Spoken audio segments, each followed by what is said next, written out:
Hello dear students. Today in this video we are going to discuss about motion of a charged particle in uniform electric field. See beta, here we are having some electric field, for example in this manner, and we have to see that how the charged particle will move in the electric field. So there will be three cases. What will be the तीन cases क्या क्या होंगे? तो अगर हम सबसे पहले case की बात करें तो सिंपल सी बात, अगर मेरे पास कोई भी एक चार्ज पार्टिकल है and if this charge particle is moving in the direction of electric field, तो इसका मोशन कैसा होगा? दूसरा केस कि अगर मेरे पास कोई चार्ज पार्टिकल है और ये इलेक्ट्रिक फील्ड के परपेंडिकुलर डायरेक्शन में अगर ये मूव कर रहा है तो इसका मोशन कैसा होगा? And third case will be if this charge particle is inclined at some angle with the direction of electric field, तब इसका मोशन कैसा होगा? So here we have to discuss these three cases, that how charge particle is going to move in uniform electric field. What will be its path? So case number one will be if the charge particle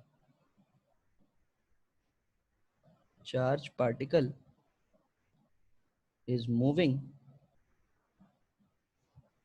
in the direction of electric field.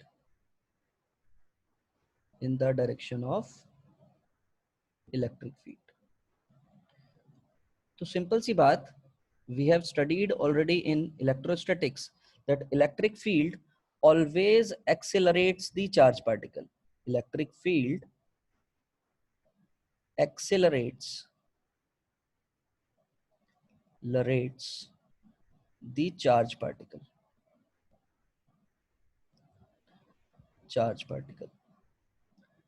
अगर ये जो पहला case है, इस case की अगर हम बात करें तो यही हमारी डायरेक्शन है सपोज इलेक्ट्रिक फील्ड की, और अगर ये हमारी डायरेक्शन है इलेक्ट्रिक फील्ड की, तो सिंपल सी बात, अगर मेरा यहाँ पर कोई भी एक चार्ज पार्टिकल है और वो charge particle suppose positive charge particle है और इसकी वेलोसिटी मैंने इसी डायरेक्शन में प्रोवाइड की हुई है, इसको ई की डायरेक्शन में ही, तो ई मुझे क्या प्रोवाइड करेगा? सिंपल सी बात, अगर इसका मास m है फॉर एग्जांपल, तो ma will be equal to qe के बराबर होगा, यानी कि यहाँ पर मुझे जो एक्सेलरेशन मिलेगा that acceleration will be qe by m.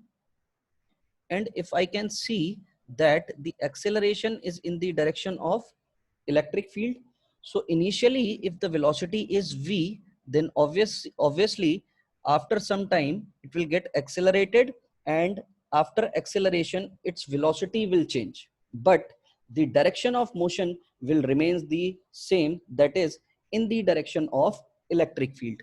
So due to acceleration provided by electric field,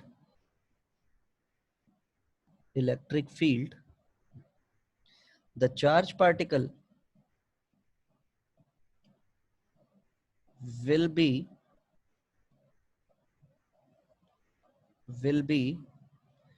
in the accelerated motion,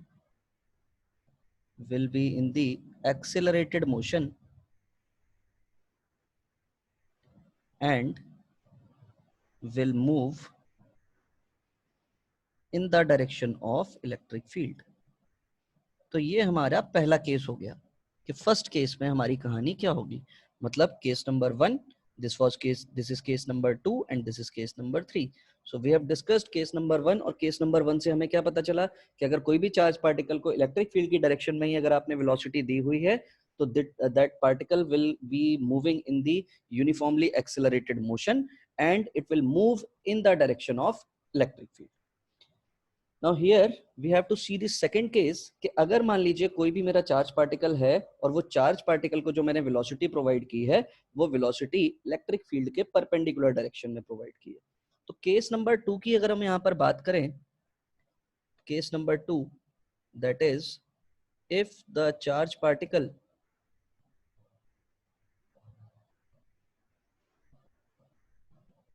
is moving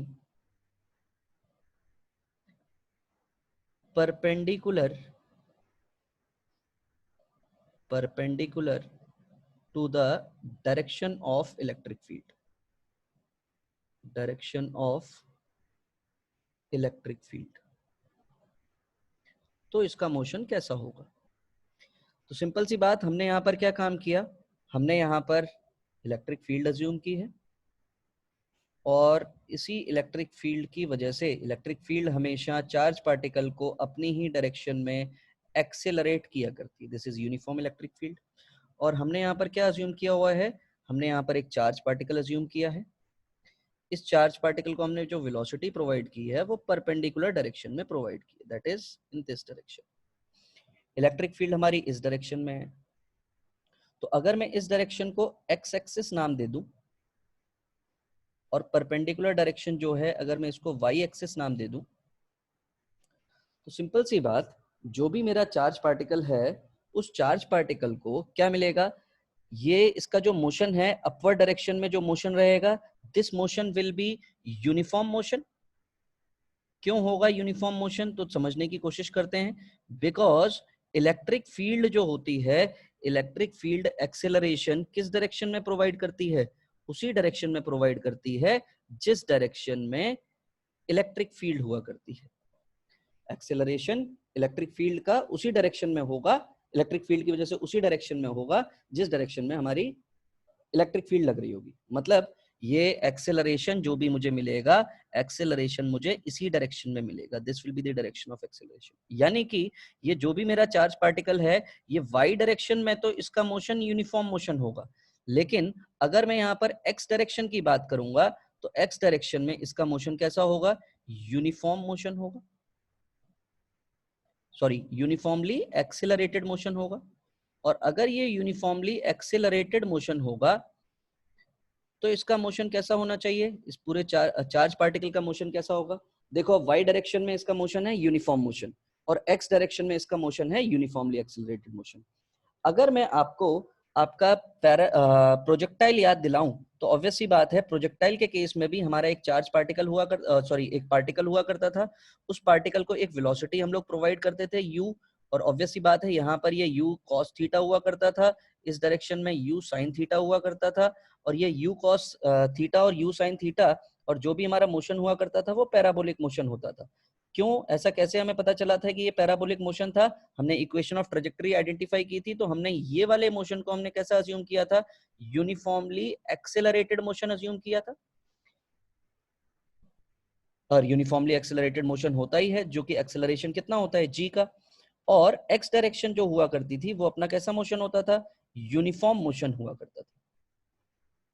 तो सिंपल सी बात ये कि अगर हम यहाँ पर भी हमें इसी तरीके के दो केसेस दिखाई दे रहे हैं कि मेरा y डायरेक्शन में जो मोशन है वो मेरा यूनिफॉर्म मोशन है और x डायरेक्शन में जो मेरा मोशन है वो यूनिफॉर्मली एक्सेलरेटेड मोशन है। We have provided whole velocity in y direction, that means इस डायरेक्शन में जो भी वेलोसिटी होगी, इनिशियल वेलोसिटी होगी, वो इनिशियल वेलोसिटी कितनी होगी, 0 होगी। और अगर इस डायरेक्शन में इसकी इनिशियल वेलोसिटी 0 होगी तो मुझे अब इसकी इक्वेशन निकालनी है कि इसका मोशन कैसा होगा, जैसा हम प्रोजेक्टाइल के केस में निकाला करते थे। तो हमने क्या करना है, हमें इस चार्ज पार्टिकल को हमने अज्यूम कर लिया कि सपोज ये चार्ज पार्टिकल हमारा यहाँ पर पहुंचा और यहाँ का जो कोऑर्डिनेट है वो कोऑर्डिनेट हमने क्या मान लिया, सपोज x, y है, और यहाँ पर जो ये कोऑर्डिनेट है ये हमने कोऑर्डिनेट मान लिया 0, 0। तो ऑब्वियस सी बात है, जो भी यहाँ पर y और x डिस्टेंस कवर किया होगा वो सेम टाइम में ही कवर किया होगा। तो अगर मैं सबसे पहले y एक्सिस वाले मोशन को डील करूंगा तो y एक्सिस वाले मोशन को कैसे डील कर पाऊंगा, देखिएगा तो y एक्सिस वाला मोशन कैसा है, मेरा यूनिफॉर्म मोशन है। और अगर ये मोशन मेरा यूनिफॉर्म मोशन है तो यहाँ पर एक ही फॉर्मूला एप्लीकेबल है, that is speed is equal to distance upon time. This is distance upon time. तो स्पीड कितनी है इनिशियली v, डिस्टेंस कितना है, y डायरेक्शन में जो डिस्टेंस है वो y हमने अज्यूम किया है, और हमने टाइम कितना अज्यूम किया कि यहां तक पहुंचने में इसको टाइम कितना लगा, t टाइम लगा। तो यहां से t की जो वैल्यू आ जाएगी वो कितनी आ जाएगी, y अपॉन v आ जाएगी। This will B equation number 1। अब अगर मैं x डायरेक्शन, x एक्सिस वाले मोशन को अगर मैं डील करूं तो x एक्सिस वाला जो इसका मोशन है वो कैसा है, यूनिफॉर्मली एक्सेलरेटेड मोशन है, और अगर ये यूनिफॉर्मली एक्सेलरेटेड मोशन है तो इस केस में हमारे पास इक्वेशन ऑफ मोशन होती है, और वही इक्वेशन ऑफ मोशन हम यूज कर रहे होंगे जहां पर एक्सेलरेशन यूनिफॉर्म, कितना एक्सेलरेशन लग रहा होगा, यही एक्सेलरेशन लग रहा होगा, a is equal to qe by m, where m is the mass of this particle, q is the charge on this particle and e is electric field। तो ये हमारा q चार्ज था यहाँ पे। तो यहां पर अगर मैं इक्वेशन निकालने की कोशिश करूंगा तो ऑब्वियसली मैं यहां पर जो इक्वेशन यूज कर रहा हूं that is ut plus half A T square. तो x डायरेक्शन में इनिशियल वेलोसिटी कितनी है, x डायरेक्शन में initial velocity in x direction is 0। तो ऑब्वियसली s की जगह पर मुझे क्या लिखना पड़ेगा, x लिखना पड़ेगा, ये यहां पर मुझे ux लिखना पड़ेगा, t प्लस हाफ a की जगह पर क्या लिखना पड़ेगा, QE by m लिखना पड़ेगा, और t की जगह पर टाइम लिखना पड़ेगा, यानी कि अभी तो इसको t स्क्वायर ही रहने देते, तो ये वैल्यू हो गई 0। तो x इज इक्वल टू हम क्या लिख पाएंगे, देखो हाफ QE by m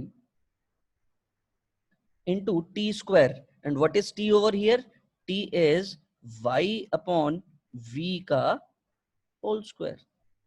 इसी इक्वेशन को थोड़ा सिंप्लीफाई करेंगे तो x इज इक्वल टू क्या रिलेशन आ रहा है, देखो half QE by m into Y square upon V square.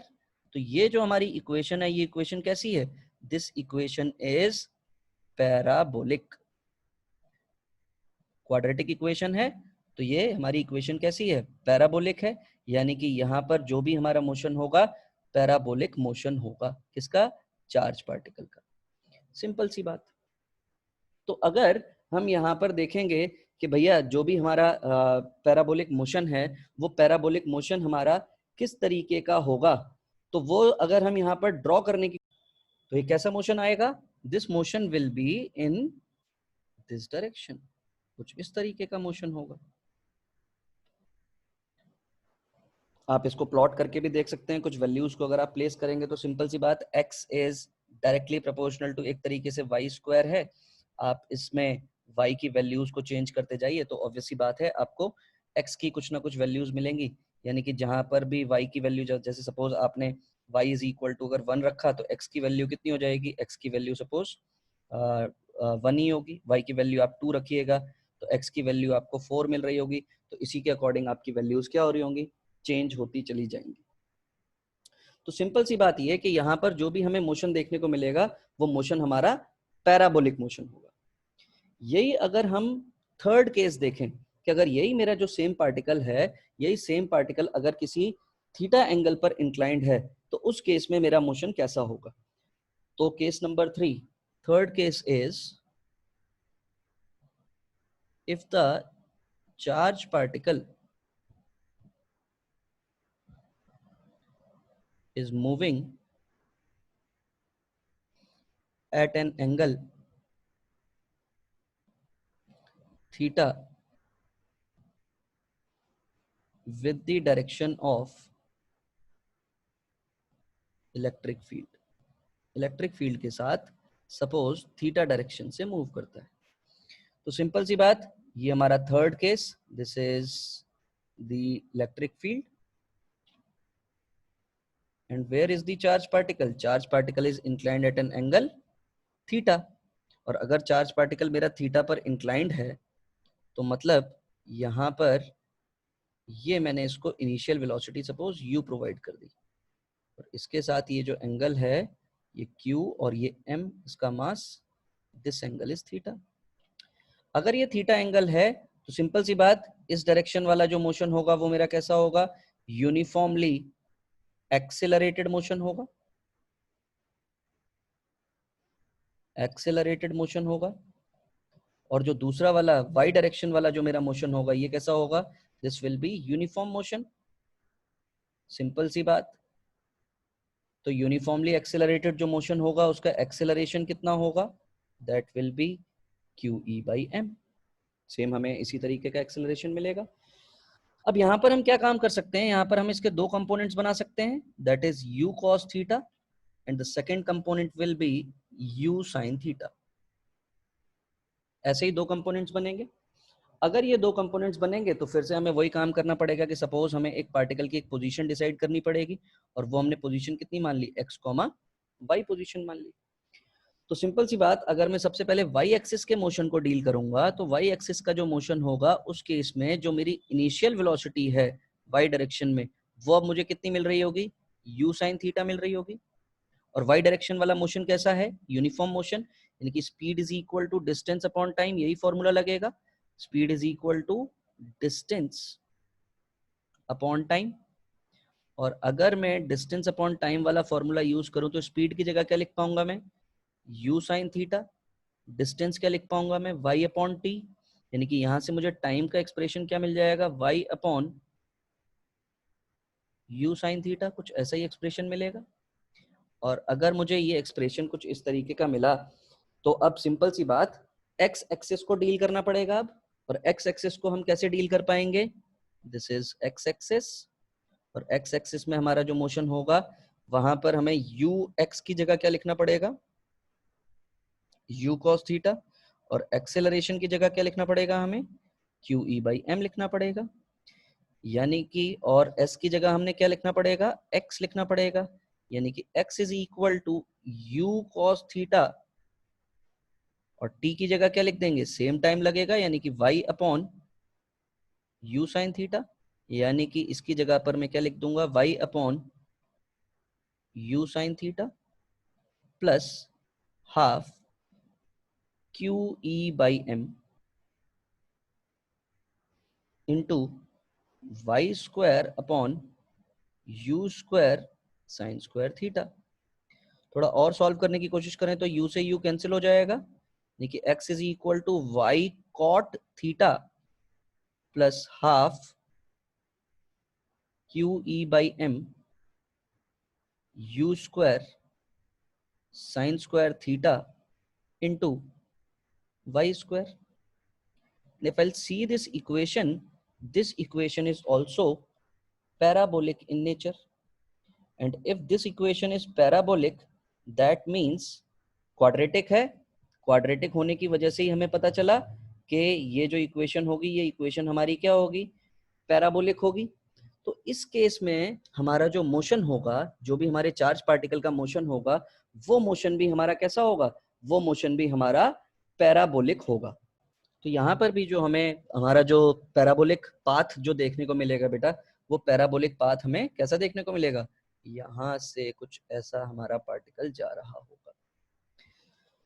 तो सिंपल सी बात ये कि जब कभी भी हमारा चार्ज पार्टिकल इलेक्ट्रिक फील्ड में होगा, अगर वो सिंपल उसी की डायरेक्शन में है, मतलब अगर 0 डिग्री का एंगल बना रहा है, तो 0 डिग्री के केस में हमें जब थीटा यहाँ पर कितना है, थीटा जब हमारा 0 डिग्री है, तो उस केस में हमें जो चीज देखने को मिली है वो ये कि हमारा जो भी मोशन होगा वो यूनिफॉर्मली एक्सेलरेटेड होगा। कैसा मोशन होगा, यूनिफॉर्मली एक्सेलरेटेड मोशन होगा।